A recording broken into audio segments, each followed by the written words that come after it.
Okay. Okay mga suki, good morning, good morning, good morning, good morning Asia Philippines, good morning Asia Japan Surplus Cebu branch, good morning sa inyong lahat po mga suki, mga kuya, mga ate ko dyan. Okay, this is it. Okay, we have another picture video for today. Okay, ito pong unit na ito, ipipicture ko sa inyo para po sa inyong reference. Ito po ay isang available unit mga suki. Okay, ito po ay isang surplus Japan unit. Galing po siya ng Japan, surplus po. So meaning used na po siya sa Japan. Okay, itong unit na ito ay isang Isuzu Gigamax tractor head or Isuzu Prime Mover 6-wheeler truck. Okay, ito po siya mga suki, no?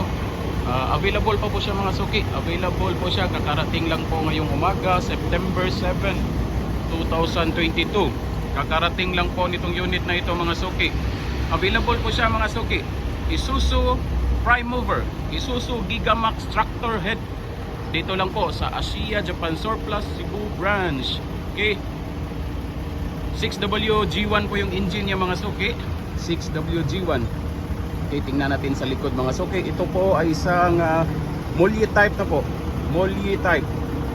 Molly type na po mga suki. 6-wheeler Prime Mover. 6-wheeler tractor head.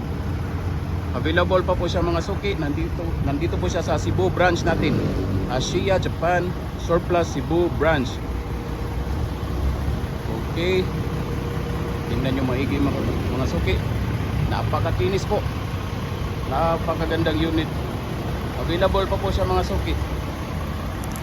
Okay. PM lang po or message lang po sa Facebook Mark Asia Surplus or sa page namin na Asia Japan Surplus Cebu branch.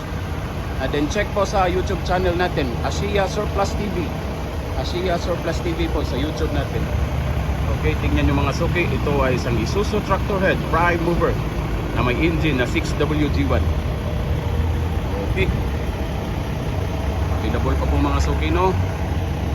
PM lang or message lang. Or pwede kayo tumawag sa 0923-177-8098. Okay, thank you mga suki. Don't forget to like and subscribe. Asia Surplus TV. Bye bye.